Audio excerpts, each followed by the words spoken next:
The big effects of cold on metabolism and fat burning are going to be through two routes. One is that if you expose yourself to cold, you have the opportunity to trigger activation of brown fat, as well as to convert more beige fat into true brown fat. Now, how can you do that? Well, if you get into cold water or an ice bath or a cold day, and you try and remain calm and resist shivering, you actually short circuit this mechanism for increasing brown fat thermogenesis. The paper published in Nature shows that it is shivering itself that causes the brown fat to increase your burning, your burn rate, and your metabolism. And it works like this. When you get into cold and you shiver, the shivering, that low-level movement of the muscle, those small movements, triggers the release of a molecule called succinate, acts on the brown fat to increase brown fat thermogenesis and fat burning overall. It actually increases body heat through this brown fat thermogenesis pathway. And it also, over time, can increase the amount of brown fat by converting beige fat into true brown fat. Now, how much cold exposure and how often, that's the key. But before I give that detail or set of details, remember, if you resist the shiver, you are not going to get the increased metabolic effect because you are not going to get the succinate release. So if you want to get your body heat, your thermogenic level to go up, you need to shiver. So now we have the NEAT, the non-exercise activity thermogenesis. And so the shiver itself is valuable for triggering the release of succinate. In fact, succinate is being evolved now by various drug manufacturers as a potential treatment for obesity, although it hasn't really hit the market in its final form yet. Succinate is powerful for its effects on brown fat.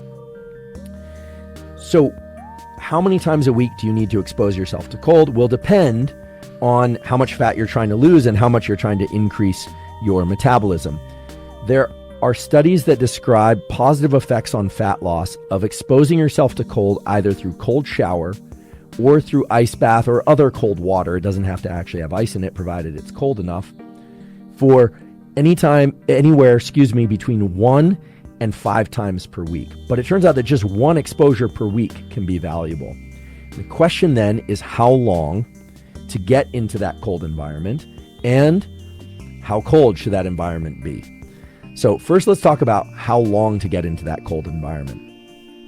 The answer here might be a little bit different than you might imagine. Most of you might think, oh, well, if 1 minute is good, 3 minutes is better, and if 3 minutes is better, then 10 minutes is best. But remember, the goal is to get the shiver-induced release of succinate so that succinate can trigger the brown fat. It turns out that if you want to trigger the shiver, what you want to do is to get into the cold and then get out of the cold, and typically not dry off, and then get back into the cold and out of the cold. That will definitely stimulate more shivering than just getting into the cold itself. So what I'm not referring to is getting into the cold environment like an ice bath and waiting until you shiver and staying there shivering. Okay? You also don't want to get hypothermic, and I want to be clear, you want to get approval from your doctor before you do any of this. When you get into cold water, there are 2 factors that will dictate whether or not you shiver. Probably 3, but let's just talk about the main 2. One is how cold it is. So how cold should it be? And look, if you get into water that's very, very cold, it can actually shock your heart. It can actually give you a heart attack if it's truly, truly ice cold and you're not adapted to that. So proceed with caution, please. I'm not a physician, and I don't want to see anyone get hurt. Cold, just cold enough to be uncomfortable is a good place to start. So for some of you, that's going to be 60 degrees. For some of you, that's going to be 55 degrees. For some of you, it's going to be high 30s, right? Depends on how cold adapted you are, and people vary in terms of how well they tolerate the cold. So what you need to do is find a temperature that you can get into 1 to 5, probably 1 to 3 times a week if you really want this to accelerate fat loss. And you want to get in until you just start to shiver, and then you want to get out and not dry off. Wait anywhere from 1 to 3 minutes and then get back into the cold. Now, you'll notice when you get back into the cold, it'll almost seem soothing it might actually not induce shiver. It might take away the shiver that you had. So here's a potential kind of sets, reps protocol that you can play with. Find a temperature that induces shiver for you. That's going to vary depending on your cold tolerance and how cold adapted you are. 1 to 3, maybe 5 times a week. Get in until you, or get under the shower or whatever it is, until you start to shiver, genuinely shiver. Then, after about a minute or so, get out. Spend 1 to 3 minutes out, but don't dry off. Get back in for anywhere from 1 to 3 minutes, but try and access the shiver point again. And you might do 3 repetitions of that. So it's 3 times in and 3 times out total. Okay? That's a great starting place.